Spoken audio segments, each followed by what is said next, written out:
సాయితోటి రెడ్డి గారు ఫోన్ చేసి ఒకసారి అప్పుడు అమ్మాయికి ఆపరేషన్ అయింది.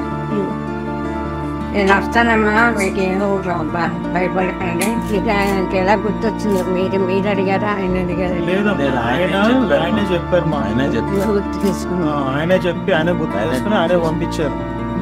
వెళ్ళిన తర్వాత రావడం కుదరక 6 రోజులు అయిపోయింది కదా, మర్చిపోయారేమో అనుకుని. సాయంత్రం తేజ్ గారికి టైం లేక ఆయన మీకు అవసరం ఉంటుందని ఆయనే మమ్మల్ని. సాయితేజీ గారు థ్యాంక్స్ అండి, మీకు నేను గుర్తొచ్చినందుకు చాలా థ్యాంక్స్ అండి. ఇవ్వండమ్మా, 1,00,000 రూపాయలు ఇచ్చారు సాయితేజీ గారా? సాయితేజీ గారు చాలా థ్యాంక్స్ అండి. నేను కాపాడుతాను అన్నది. చాలా కష్టంగా ఉన్నాను. ఆయన వచ్చినప్పుడే సాయంత్రం తేజ్ గారు ఫోన్ చేసి ఫోన్ వాళ్ళకి ఇచ్చి అమ్మకి ఇవ్వండి అని. అమ్మ మీరేం భయపడకండి వాళ్ళతో చెప్పి పంపించారు.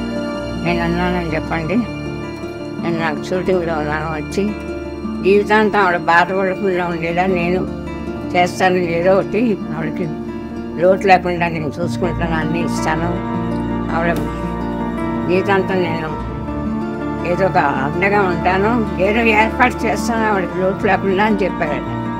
చాలా సంతోషించాను. ఫోన్ నా చేతికి చాలా థ్యాంక్స్ అండి, మీరు మంచివాళ్ళు కాబట్టి మిమ్మల్ని చూసే వీళ్ళు కూడా మంచిగా ఉన్నారు, ఇట్లా హెల్ప్ చేస్తారండి వాళ్ళు అని చెప్పారు, మీకు హెల్ప్ చేస్తాను.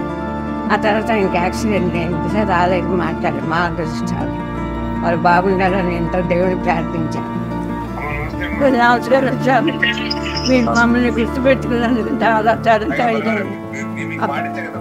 సార్. మీరు యాక్సిడెంట్ అయినప్పుడు దేవుడిని ప్రార్థించాము, మీరు బాగుండాలండి. బాగుంటుంది దయ వల్ల మీరు మంచివారు కనుక బయటపడ్డారు.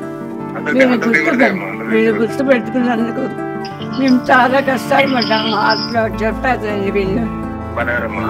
అమ్మాయి కాలు దిగింది, అమ్మాయికి చాలా దుఃఖంలో మేము చచ్చిపోదామని నిర్ణయం చేసుకున్నాక మీరు ఫ్రీ పంపించారు. లేదండి, మాకు బతికే అవకాశం ప్రారంభించి పెట్టారు అనుకుంటున్నాను. హాస్టల్లో చిరంజీవి గారు 3 లక్షల వరకు ఇచ్చారండి మాకు.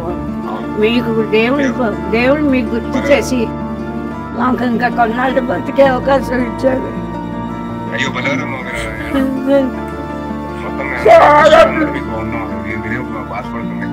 చాలా దుఃఖంలో ఉన్నామండి. ఇలాంటి సమయంలో మీరు నా అమ్మాయి రోజు ఏడుస్తుంది. మీ దండం పెట్టి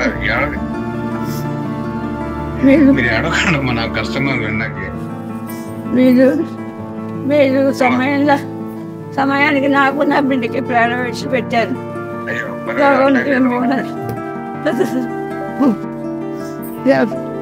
ఊరుకోండి, ఏం కాదు, ఊరుకోండి మీరు అడగండి ప్లీజ్, ఊరుకోండి ఏమవుతుంది, మీరు బాధపడకండి అసలు.